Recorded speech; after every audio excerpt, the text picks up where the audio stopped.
Hello, EMBA students and MBA students. This is the guided notes for linear equations. And I want to show you something, okay? I made a mistake on the video, and the video is smack dab in the middle, and I'm just going to correct it right here, okay?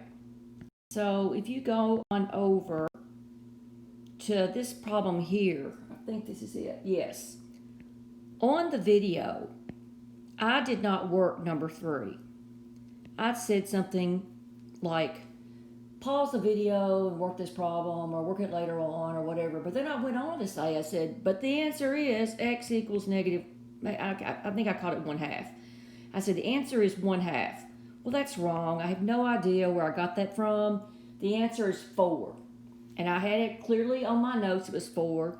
But for some reason, I wrote 1/2.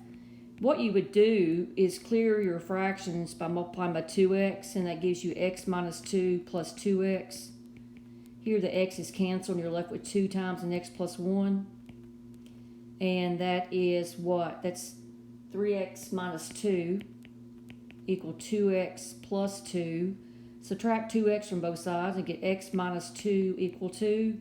Add 2 to both sides, x equals 4. I apologize. I didn't work, like I say, I didn't work it out in the video. I just gave you the wrong answer.